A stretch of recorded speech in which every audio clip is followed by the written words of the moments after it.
Bienvenue! Vous écoutez le podcast Atypique Lab. Je m'appelle Olivia Tampon-Lajarriette et je vous emmène dans un voyage neuro-atypique où vous ne serez jamais jugé d'être trop ou pas assez. Les mardis, c'est des réflexions et définitions pour mettre de la conscience et de la compassion sur nos surprenants systèmes personnels et relationnels. Un véritable laboratoire qui aide à comprendre et à accepter notre passionnante complexité pour enfin vivre en paix avec son intensité. Aujourd'hui, dans cet épisode, on va se demander comment est-ce qu'on peut être humble et fier en même temps. Et j'ai envie de rajouter, c'est mon côté féministe, comment on peut être humble et fier quand on n'est pas un homme blanc, cisgenre, de 60 ans. J'avais envie de rajouter presque qui fait de la politique. Pardon, je rigole, mais c'est un peu nerveux parce qu'en fait, c'est un sujet qui revient très souvent puisque j'accompagne beaucoup de femmes et cette, fausse humilité, on va le voir en tout cas, ce qu'on nous propose comme humilité dans la société est complètement en train de nous casser les ailes et nous bloque et cet épisode, il est un peu dans la même lignée ou en tout cas, c'est un hommage à Shonda Rhimes qui est une, célèbre américaine, productrice et réalisatrice qui a fait un super discours en recevant un prix qui s'appelle Woman Don't Brag Enough. C'est-à-dire, les femmes se la jouent pas assez. Brag, c'est vraiment, c'est se la raconter, quoi. Et donc oui, j'avais envie d'expliquer que c'était possible d'être dans l'humilité et d'être fière, parce que c'est quelque chose qui va faire du bien à toute la société d'avoir plein de femmes fières d'elles et en même temps à leur place. Alors, on va commencer par mon fameux jeu du dictionnaire. J'adore faire définir aux gens les contenus, les mots, qu'est-ce qu'il y a derrière. Parce que bien sûr, parce que la clarté, c'est un câlin. Vous connaissez ma petite phrase que j'aime beaucoup. Et surtout parce que souvent, on va pas parler de la même chose. Et on remettre le mot dans son contexte et où dans ce qu'on pense être la vérité vraie, va nous permettre de peut-être le jouer avec et de le changer d'environnement, de le remettre dans un paradigme différent. Et c'est ce qu'on va faire aujourd'hui. Dans notre société actuelle, européenne, française, on est en 2026. L'humilité, dans la définition du dictionnaire, c'est quelque chose qui est modeste, peu important, et c'est le principe de rabaisser ses propres mérites pour limiter l'orgueil. Mon Dieu, comme ça fait plaisir! Moi, c'était pas du tout la définition que j'en avais, donc ça m'a beaucoup surpris. Je sais pas si vous entendez la notion de limiter l'orgueil, on est vraiment dans cette logique de castration, de reste à ta place. Et en face, la fierté, c'est défini comme une attitude arrogante, où on va le voir être digne de certaines capacités. Mais dans tous les cas, il y a quelque chose que je trouve ultra négatif dans ces deux définitions de sentiments. Et je trouve surtout qu'elles sont entendables dans un environnement et dans un contexte qui est énormément tourné sur les jeux de pouvoir. Alors sans surprise, hein, j'en ai fait un épisode, il y a pas longtemps, allez l'écouter, c'est la base de notre relationnel. Aujourd'hui, on est élevé comme ça et d'ailleurs, j'ai même dû faire un épisode sur, l'homme est bon et sur le sens de la collaboration parce qu'aujourd'hui, quand on parle de ça, on nous regarde avec des grands yeux comme si ça n'existait pas. Donc cette notion-là de bras de fer tout de suite dans les définitions, moi, elle me convient pas du tout. Donc je vous propose un nouveau paradigme, mais qui existe aussi et vous allez voir que c'est quelque chose que vous avez déjà entendu. Si on bouge de ce système, qui est un égo-système, ça aussi, j'ai fait un épisode dessus, mais qu'on passe dans un écosystème, donc de l'égosystème à l'écosystème. Je change l'environnement. Et bah ces définitions, vous allez voir que l'humilité, ça devient quelque chose du genre de reconnaître ses limites, en effet, on a des limites, d'ailleurs en tant qu'humain on en a, mais en tant que toute chose sur Terre on a des limites, puisqu'on est incarné, et qu'on fait partie d'un tout. Parce que justement on a ces limites, que ce soit un arbre, un animal, une cellule, enfin voilà, il y a des contours. Et la fierté, on pourrait parler de chemin qui va honorer notre valeur et notre travail, nos capacités, tout ce qu'on a mis en œuvre pour. C'est presque un peu, moi je l'imagine comme une genre d'auto-récompense, l'auto-compliment. Vous voyez, je me fais des high five à moi-même, moi. Vous voyez le good job quand on tape sur l'épaule de quelqu'un pour dire: «Ah super boulot». Bon bah moi je me le fais toute seule et franchement, faites-le, ça fait du bien. Alors, c'est aujourd'hui, on appelle ça de l'autorégulation. Oui, oui, ça fait du bien, donc voilà, une forme d'autorécompense. Et bon, vous avez compris, j'ai un peu triché en changeant complètement l'environnement. Enfin, j'ai triché, comme le ferait, peut-être un chercheur qui change, d'environnement une cellule ou quelque chose pour voir comment elle évolue, dans un contexte. Comment on arrive à ça? Je vais vous donner les 4 étapes. En tout cas, les 4 étapes que moi j'ai trouvées. La première, c'est que je suis dans une lignée. Alors ça, c'est quelque chose d'important. Je parle bien d'ancêtre, c'est-à-dire que si vous devez imaginer votre position d'être humain sur Terre, à un instant T, vous arrivez dans une suite, dans une continuité d'histoire ou de Her Story, si vous connaissez la blague et le jeu de mots, mais en tout cas, c'est quelque chose qui se suit. Je ne suis pas au-dessus ou en dessous de quelqu'un. Je suis dans une lignée et ça, c'est quelque chose qui m'a été, vraiment enseigné et que je nourris dans tout le travail chamanique qui m'inspire énormément avec les peuples premiers, notamment amérindiens. Il y a vraiment beaucoup de contenu à aller voir et de s'en nourrir pour pouvoir comprendre. Je vais vous donner un exemple que j'adore. Chez les Dinés, les Navajos, enfin ce qu'on appelle nous Navajos, parce que oui, on a renommé tout le monde. Alors du coup, j'ai envie de vous faire la parenthèse. Vous voyez, moi j'ose et je me permets assez fièrement de transformer les définitions parce qu'en fait, pardon, mais les blancs colonisateurs ont largement tout renommé comme ça les arrangeait. Donc, faisons la même chose. Soyons rebelles et politiques avec les mots. Donc, quand les personnes se présentent, si vous écoutez certains TED Talks, les femmes, en tout cas moi celles que je regarde, les femmes, mais je pense que c'est pareil pour les hommes, présentent d'abord d'où elles viennent, leurs deux lignées. Et ça, mais c'est extraordinaire. C'est-à-dire qu'elles vous replacent le contexte. D'où je viens, la lignée de mon père, la lignée de ma mère. Bon, je vais pas trop rentrer dans les détails, mais vraiment, allez regarder, c'est très, très intéressant. Oui, ça fait des introductions très longues, mais je trouve que c'est extrêmement riche. Et du coup, bientôt, vous aurez une méditation dans mon e-shop sur mon site internet pour pouvoir justement vous reconnecter à vos lignées, même s'il y a eu des traumas, même s'il y a eu des agressions, des abus ou des faillances, des abandons, c'est important de se remettre à un moment dans un endroit, dans une continuité de la vie, de ces cycles de la vie.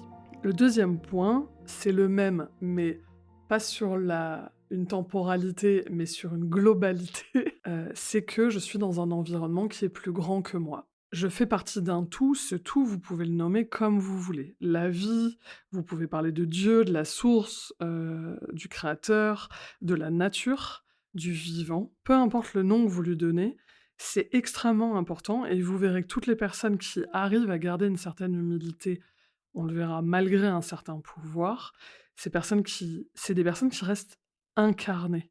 C'est-à-dire qu'on est venu ici à un instant T et il y a quelque chose qui est plus grand que moi, ça me dépasse. D'ailleurs, pour certaines personnes athées, ça peut être aussi se relier aux étoiles. Ça donne complètement le vertige, les étoiles, les planètes, le système solaire et au-delà. Juste regarder un ciel, à un moment, on peut pas se prendre pour Dieu. Quand on regarde la puissance de la nature dans l'infiniment grand ou l'infiniment petit, parce que vous pouvez aussi aller regarder du côté des microbes ou du blob, il y a de l'infiniment petit et de l'infiniment grand. Et donc moi, je suis au milieu de tout ça.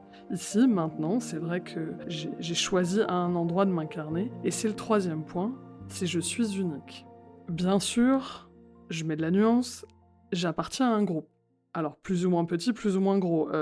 Si vous êtes, dans le groupe des femmes, bon, bah, voilà, moi, par exemple, je suis française, donc c'est dans un certain groupe. Neuroatypique, c'est un plus petit groupe et ce côté unique, c'est ça qui va me donner ma couleur, mon regard, voilà, ma vision, ma perception du monde, elle va être unique et donc c'est pour ça que je parle souvent de critères. Accepter les critères, c'est pour ça que c'est un vrai point. Ça veut dire que quand je vais me comparer aux autres, je vais obligatoirement le faire avec humilité parce que je ne vais me comparer que par rapport à mes critères à moi. Donc mes rêves, ma définition du bonheur, vous voyez pourquoi je demande à tout le monde de définir les mots. De quoi on parle?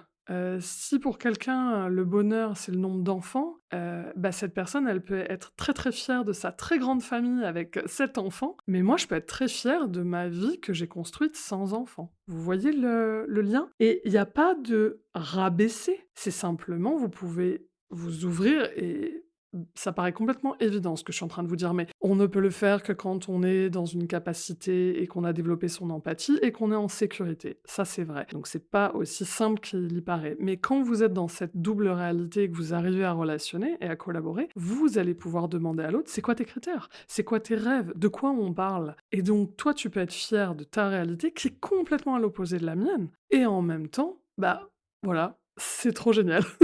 Le poisson est dans son eau et il s'éclate et l'oiseau est sur sa branche et il y en a pas un qui est au-dessus de l'autre, il y en a un qui est dans les airs et il y en a un qui est dans l'eau. Vous voyez que c'est une grande différence. Ça m'a donné envie, dans mes accompagnements de créer vous savez que j'aime bien créer des additions avec des mots, peut-être que c'est parce que je suis, dyscalculique, je ne sais pas. J'ai créé la petite phrase pour s'en rappeler qui dit: «Talent plus travail égale célébration». Je vous ai beaucoup parlé de faire des bilans. Pourquoi? Parce que c'est justement ce moment où je reviens à mes critères, où je reviens à pourquoi c'est important, qu'est-ce qui est important, où est-ce que je suis dans cette incarnation, comment je la vis. Et pour moi, je parle bien de célébration parce que la fierté, ça va devenir un éclairage. On parle pas de célébrité là. Hyper important. Dans notre société qui rêve, d'avoir des millions de vues, sur les réseaux, c'est important de faire la différence. Donc je vais, par ma fierté, éclairer avec plein d'amour, de bonheur, de joie, et de motivation, ce que j'ai réalisé, ce qui s'est passé, où est-ce que j'en suis, et cetera. Donc talent plus travail égale célébration.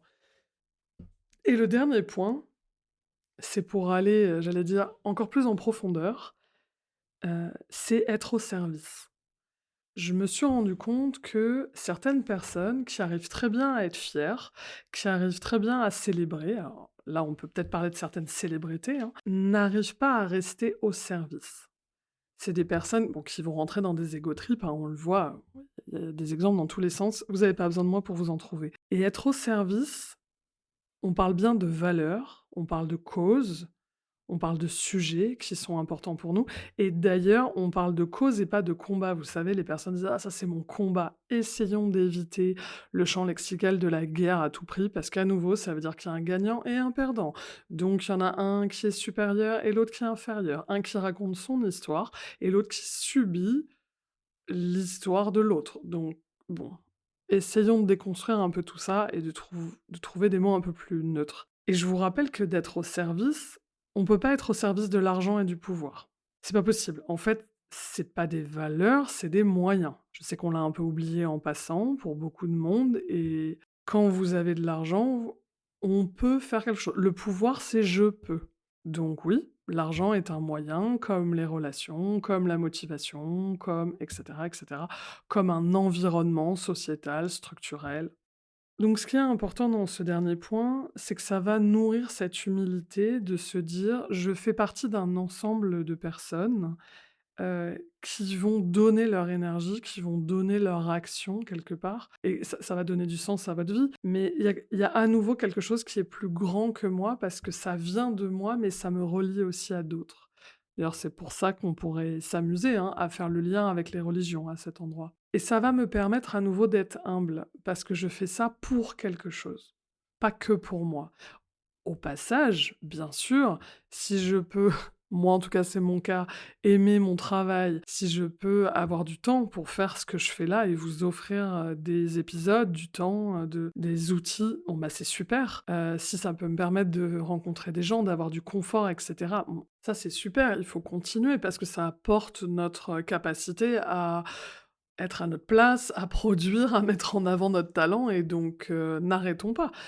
Mais ne mélangeons pas le moyen et le pourquoi, le chemin et l'objectif. Donc voilà, je trouve que ça aide à être dans une, vision du monde où je peux être, ultra fière de ce que je suis, de ce que je fais, de ce petit coquillage minuscule, ce beau galet tout lisse ou cet énorme rocher, vous savez, qui a été découpé par la mer, comme sculpté.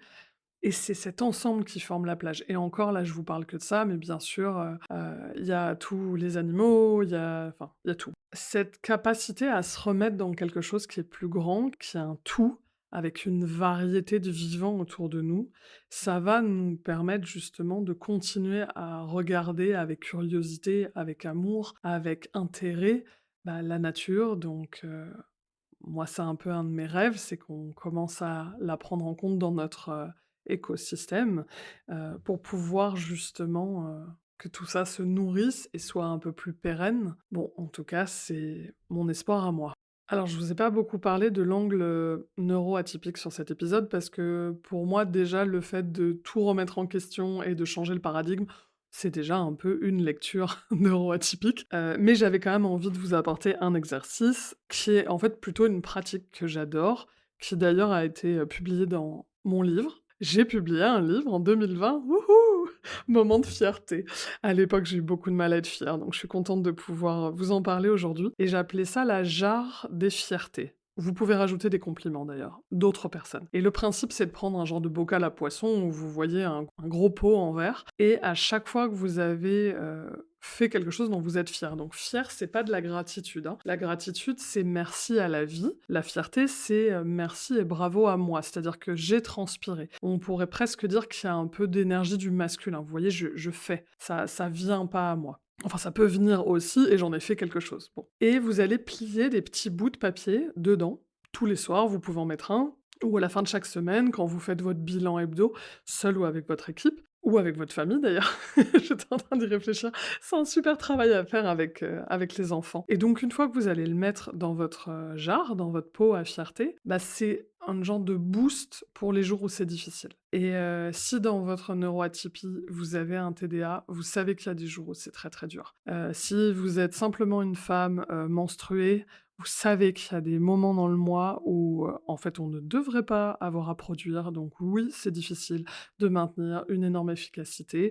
Donc c'est les moments qui font du bien, c'est aussi sympa que d'ouvrir un petit chocolat et vous allez pouvoir savourer, déguster votre fierté, le compliment que vous avez reçu de quelqu'un, de votre famille, de votre équipe, dans votre business, et cetera.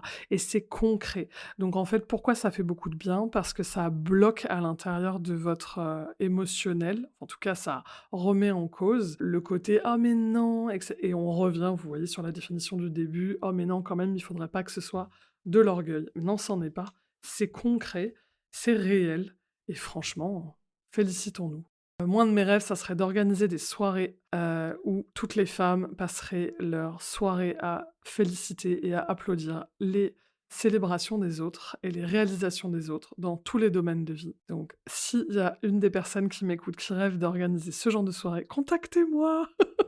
Je rêve qu'on travaille ça ensemble, mais j'ai pas envie de m'occuper de l'organisation technique. Ou en tout cas, si ça existe déjà, faites-moi signe et ça sera avec un immense plaisir que j'en parlerai. Je vous remercie pour votre écoute. J'espère que ça vous donnera envie de dire haut et fort que ce que vous faites, c'est génial, que vous avez traversé vos résistances, vos blocages, votre honte, vos limitations, votre côté gentille fille, pour enfin dire haut et fort que vous êtes super extraordinaire. En tout cas, n'hésitez pas en commentaire à me mettre les liens vers ce que vous avez réalisé, ce que vous avez fait. Ça m'intéresse, je suis en train d'ouvrir les interviews, donc je cherche des profils de femmes neuroatypiques qui ont réalisé des choses incroyables. Donc allez-y, valorisez vos sœurs de chemin, vos amis et vous-même surtout. Je vous embrasse très fort, je vous souhaite plein de belles célébrations, seule et avec votre entourage, et je vous dis à mardi prochain. Au revoir!